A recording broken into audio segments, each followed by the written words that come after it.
नमस्कार, मैं हूं नीलू। तो ट्रंप टैरिफ का जवाब भारत, रूस, ईरान, चीन सब देने के लिए तैयार हो गया है, क्योंकि ट्रंप ने जिस तरह से टैरिफ बम फोड़ा है, अब उसके बाद एक्सपर्ट भी मान रहे हैं कि देखिए इसके बाद जो ये 3-4 देश हैं वो अब साथ में आएंगे और यहां से ट्रंप को करारा जवाब मिलने वाला है। ये पूरा राजनीतिक समीकरण इन सब देशों के बीच किस तरह से बन रहा है, बातचीत करने के लिए मयंक मेरे साथ है।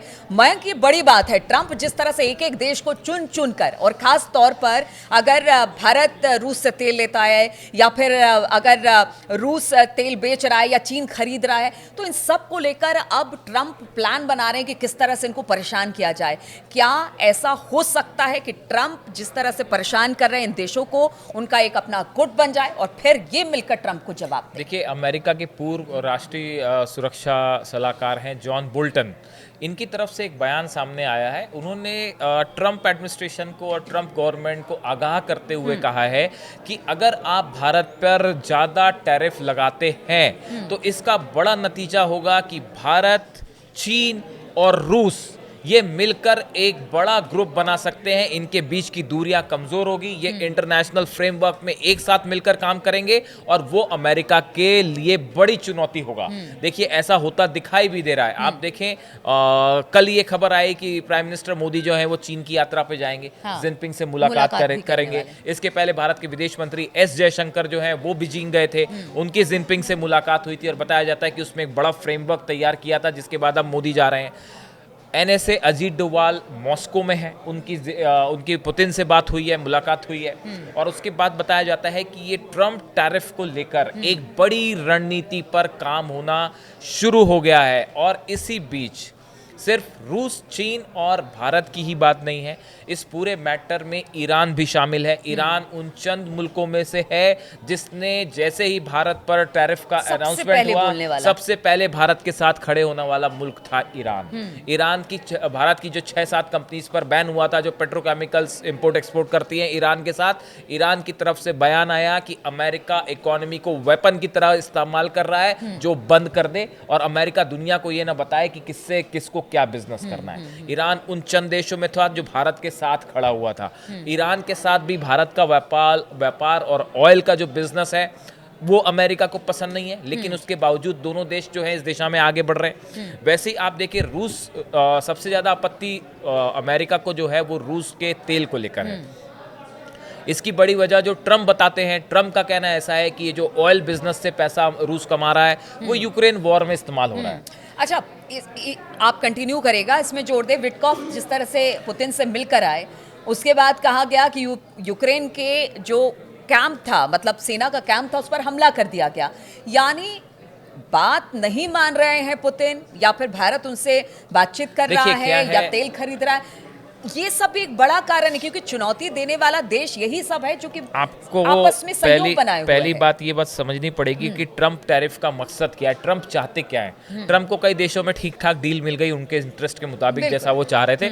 अब वो उसी को सब पे लागू करना चाहते हैं। अब ट्रंप चाहते क्या है? देखिए, ट्रंप ये चाहते हैं कि वो दुनिया भर के देशों के साथ ऐसी डील कर लें टैरिफ्स को लेकर जो अमेरिका के फेवर में हो, और जो अमेरिका में जिसका पॉलिटिकल फायदा ट्रंप उठा सके।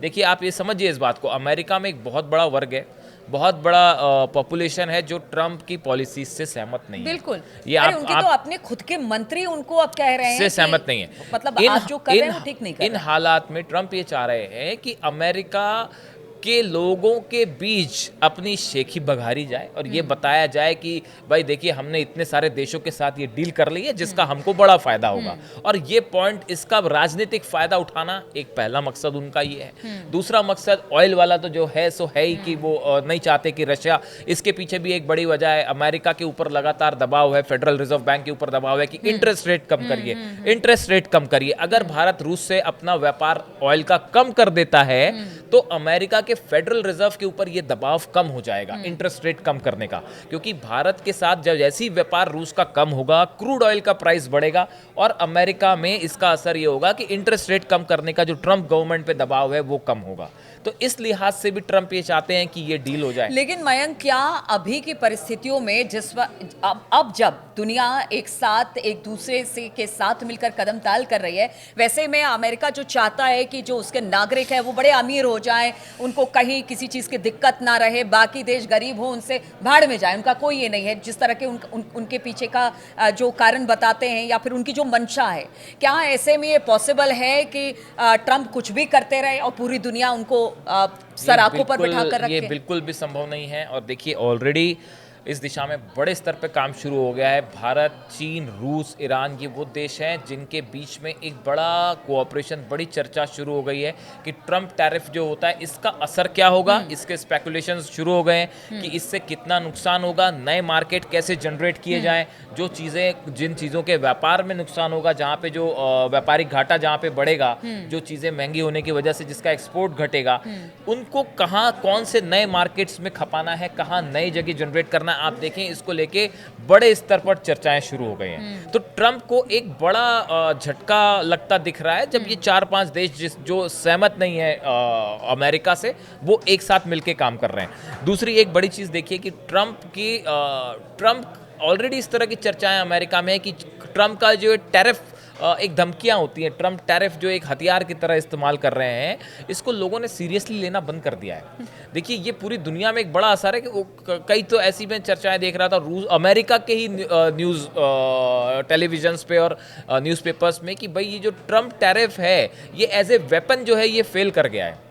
ये आप एक टैरिफ लगाते हैं, हाँ आपने कभी कह दिया कि 250% चाइना पे टैरिफ लग जाएगा, फिर उसके 5-4 दिन बाद कहा कि नहीं 250% नहीं लगेगा, ऐसे नहीं चलता ना। हो जाएगा। तो पूरी इकोनॉमी को डगमगा दे रहे हैं आप, भले उसको 2 महीने, 4 महीने, 6 महीने का फैसला बता रहे हैं, लेकिन इससे इकोनॉमी तो आपकी अगर कहीं की अगर डवाडोल होती है, फिर उसको क्या बोलूँ आपको, फिर से रिस्टोर करने में तो टाइम लगता है ना। वो सारी चीज़ें जो आपने कर दी वो तो नुकसान पहुंचा गई ना। अब देखिए ये तो बात ऐसी है कि पहले तो बात तो है कि ट्रंप खुद कितने दिन सत्ता में है, ये भी अपने आप में बड़ी बात है। और उनके सक्सेसर, तो सवाल बहुत उठ रहे हैं इसको कि लेकर। इनका विरोध भी जबरदस्त हो रहा है और आने वाले समय में आगे क्या उनका पॉलिटिकल स्टेटस होगा वही क्लियर नहीं है। तो इन हालात में देखिए ट्रंप का जो ये जो ट्रंप ट्रेड टैरिफ और ट्रेड वाली जो पॉलिसीज हैं, इसको लेके जो सबसे बड़ा बैकफायर अमेरिका को झेलना पड़ेगा वो ये कि देखिए अभी नेटो के भी एक एडवाइज़र हैं, उनकी तरफ से भी ये बयान आया है कि हमने काफ़ी मेहनत के बाद भारत के साथ जो है हमारे टर्म्स बेहतर हुए थे। आप देखें पिछले कुछ समय में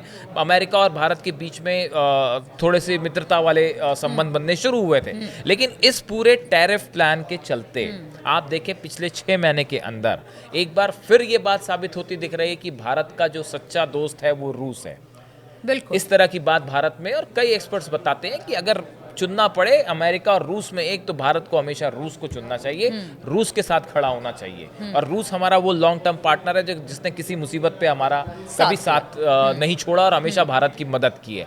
तो देखिए कुल मिला के ये जो ट्रंप टैरिफ वाला प्लान है, ये फिलहाल आगे इसका कितना असर होगा, ये कितने % पर कायम रहेगा, ये अभी आगे देखने की बात है। लेकिन अमेरिका में ऑलरेडी जैसा जॉन बोल्टन एनए से खुद उनके कह रहे हैं कि इसके चलते जो सबसे बड़ा असर होगा कि इंडिया, रशिया, चाइना जो है वो एक प्लेटफॉर्म पे साथ नजर आएंगे।